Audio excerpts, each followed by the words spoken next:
Hello and welcome.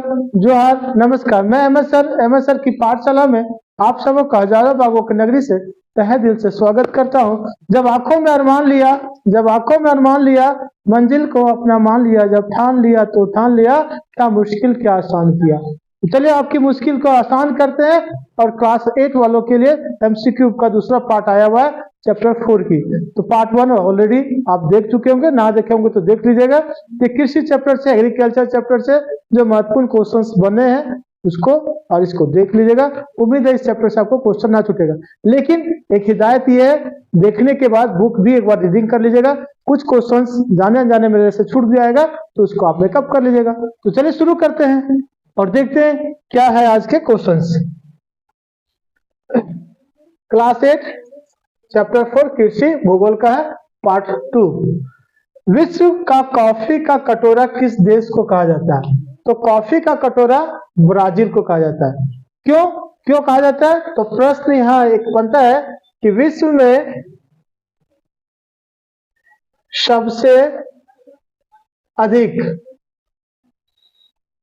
में सबसे अधिक कॉफी का उत्पादन या कहवे के उत्पादन, कॉफी का ये या कहवा का ये कहाँ होता है? तो ये ब्राजील में होता है, विश्व में सबसे अधिक। इसीलिए इसको बोला जाता है विश्व का कॉफी का कटोरा या कहवा का कटोरा। उसके बाद इसमें एक चीज और ध्यान रखिएगा, यहाँ पे जो कॉफी की खेती की जाती है उसे फजेंडा कहते हैं। फजेंडा कहा जाता है कॉफी को। भारत वाला भी देख लेते हैं। तो भारत में कर्नाटक राज्य जो है वहां पे बाबा बुदन की पहाड़ी है, वहां पे इसकी उत्पादन होती है। तो नंबर 1 भारत में कर्नाटक और विश्व में नंबर 1 ब्राजील का है। भारत में कॉफी की तीनों जो प्रजाति है पाए जाते हैं। चलिए अगले क्वेश्चन पे चलते हैं। प्राथमिक क्रिया क्या है भाई? तो वैसी क्रिया जिसमें प्राकृतिक संसाधनों का उपयोग करके आर्थिक क्रिया किया जाता है या क्रियाकलाप किया जाता है या वस्तुओं का निर्माण किया जाता है, उत्पादन किया जाता है। तो वैसी क्रिया जिसमें प्राकृतिक संसाधनों का उपयोग करके वस्तुओं का निर्माण किया जाता है उसे प्राथमिक क्रिया कहते हैं। तो प्राथमिक क्रिया किसे कहते हैं समझ गए। अब क्वेश्चन क्या है, कुछ उदाहरण। तो प्राथमिक क्रिया में क्या होता है? कृषि के कार्य होती है, तो कृषि जमीन से का उपयोग करके किया जाता है। खनन, पशुपालन, ये सारे कुछ क्रिया हैं जो प्राथमिक क्रिया आते हैं।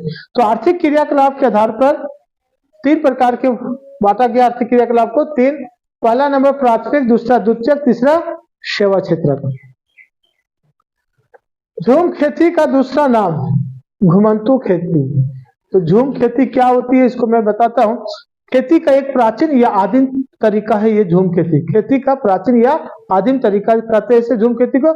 इसमें होता क्या है कि एक क्षेत्र के झाड़ी को काट करके उसे जला दिया जाता है। वह जो राख प्राप्त होती है उसको फैला दिया जाता है उसी भूमि पे और फिर उत्पादन किया जाता है। तो जब तक उत्पादन होगा तब तक वहां पे खेती होगी, उत्पादन समाप्त, वहां से छोड़ करके दूसरे स्थान चले जाते हैं लोग। ये झूम खेती को स्थानांतरित कृषि भी कहा जाता है, श्लेष और वर्ण भी कहा जाता है। कई स्थानीय नाम जगहों पे कई स्थानीय नाम भी इसके। तो फिलहाल झूम खेती को घुमंतू कृषि या श्लेष और वर्ण खेती भी कहते हैं इसको, या स्थानांतरित।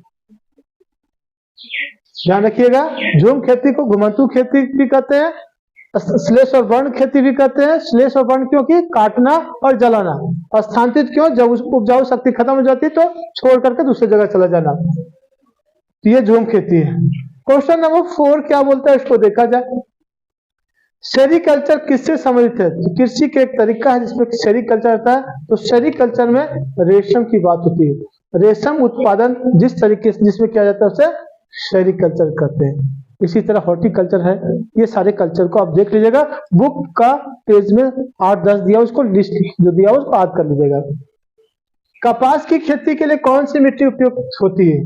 तो ये है काली मिट्टी। कपास की खेती के लिए जो सबसे उपयुक्त मृदा है उसे हम लोग काली मृदा या काली मिट्टी कहते हैं। ये कहाँ पाया जाता है? तो भारत की बात करते हैं तो भारत में है दक्कन की पठार। दक्कन की पठार में पाया जाता है। और एक बात और जान जाइए, एक और ऐड करते हैं इसमें कि दक्कन की पठार या काली मिट्टी जो है सबसे अधिक कहाँ पाई जाती है? महाराष्ट्र में। तो इसका कहने का मतलब हुआ कि कपास की खेती सबसे अधिक कहाँ होगी? महाराष्ट्र में होगी। जब कपास की खेती काली मिट्टी में होगी तो इसके वजह से इसे क्या बोला जाता है? काली कपासी मृदा। काली कपासी मृदा भी कहा जाता है किसे? कपास की खेती जिस मृदा में होती है, काली मिट्टी को काली कपासी और रेगुर मृदा भी कहते हैं, ध्यान रखिएगा, रेगुर मृदा। चले आगे चलते हैं। चावल का सबसे बड़ा उत्पादक देश।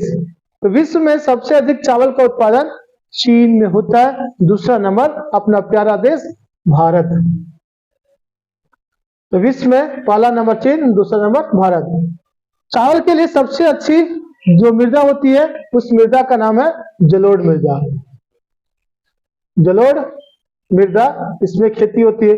जलोढ़ मृदा मतलब नदियों के द्वारा बहा के लाई गई मृदा को जलोढ़ मृदा कहते हैं। चलिए अगला, मनुष्य की जिन क्रियाओं से आय बढ़ती है और आर्थिक उन्नति होती है उसे क्या कहते हैं? आर्थिक क्रिया। तो इसका नाम ही है वैसी क्रिया जिसमें अर्थ की प्राप्ति हो उसे आर्थिक क्रिया कहते हैं। और आर्थिक क्रिया के लाभ कितने होते हैं? 3 होते हैं, प्राथमिक, क्षेत्रक, ये प्राथमिक क्रिया, द्वितीय क्रिया और तृतीयक। यहाँ पे मैंने बताया था आपको। अगला प्रश्न है, विश्व का सबसे बड़े चावल उत्पादक देशों को सही क्रम में लिखना है। तो सही क्रम में पहला नंबर तो चीन हमने उन्हें देखा तो ऊपर में, दूसरा नंबर भारत तीसरा नंबर जापान, चौथा नंबर श्रीलंका। ये सही क्रम ध्यान रखिएगा। 2 प्रमुख पेय फसल का नाम। तो पेय फसल वह होता है जिसको पीने का उपयोग किया जाता है। तो इसमें तो नंबर 1 आता है चाय, नंबर 2 कॉफी। विश्व का सबसे प्रमुख पेय फसल, विश्व का सबसे प्रमुख पेय फसल, विश्व का सबसे प्रमुख पेय फसल चाय है। चाय सर्वप्रथम यह चाय का उत्पादन सबसे पहले कहाँ हुआ था? तो ये चीन में हुआ था, उसके बाद पूरे विश्व में आया था। चलिए अगले प्रश्न की चलते हैं। भारत की कुल भूमि का लगभग कितना प्रतिशत भाग कृषि योग्य है?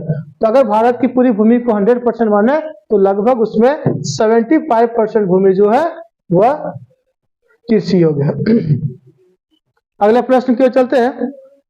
उत्तर पूर्वी भारत में स्थानांतरित कृषि को किस नाम से जाना जाता है? तो उत्तर पूर्वी भारत में इसे झूम खेती के नाम से जानते हैं। उत्तर पूर्वी भारत मतलब ये 7 सिस्टर्स जो है। अब आपको एक कमेंट करना है 7 सिस्टर्स कौन कौन है, 7 सिस्टर में कौन कौन से राज्य आते हैं उनका नाम आपको कमेंट करना है। उत्तर पूर्वी भारत में स्थानांतरित कृषि को किस नाम से हो गया? 12 नंबर, झारखंड में झूम कृषि को किस नाम से जाना जाता है? तो झारखंड में झूम कृषि पूर्वा के नाम से जाना जाता है। और अंडमान निकोबार और छत्तीसगढ़ में झूम कृषि को दीपा के नाम से जानते हैं। तो चलिए झूम कृषि दीपा के नाम से भी जाना जाता है, आपको पता चल गया। उम्मीद करते हैं कि मेरी प्रयास आपको सफलता तक पहुंचा दे। लेकिन अगर आप सफल होना चाहते हैं तो थोड़ी मुझे भी आप सहयोग करेंगे। कैसे? अगर मेरे वीडियो आपको या मेरे द्वारा बताई गई जानकारी अच्छी लग रही होगी तो लाइक जरूर करेंगे और दोस्तों को शेयर भी करेंगे। और पहली बार चैनल देख रहे हैं सब्सक्राइब भी कर लीजिएगा। तब तक के लिए लेते हैं इजाजत। धन्यवाद। जय हिंद।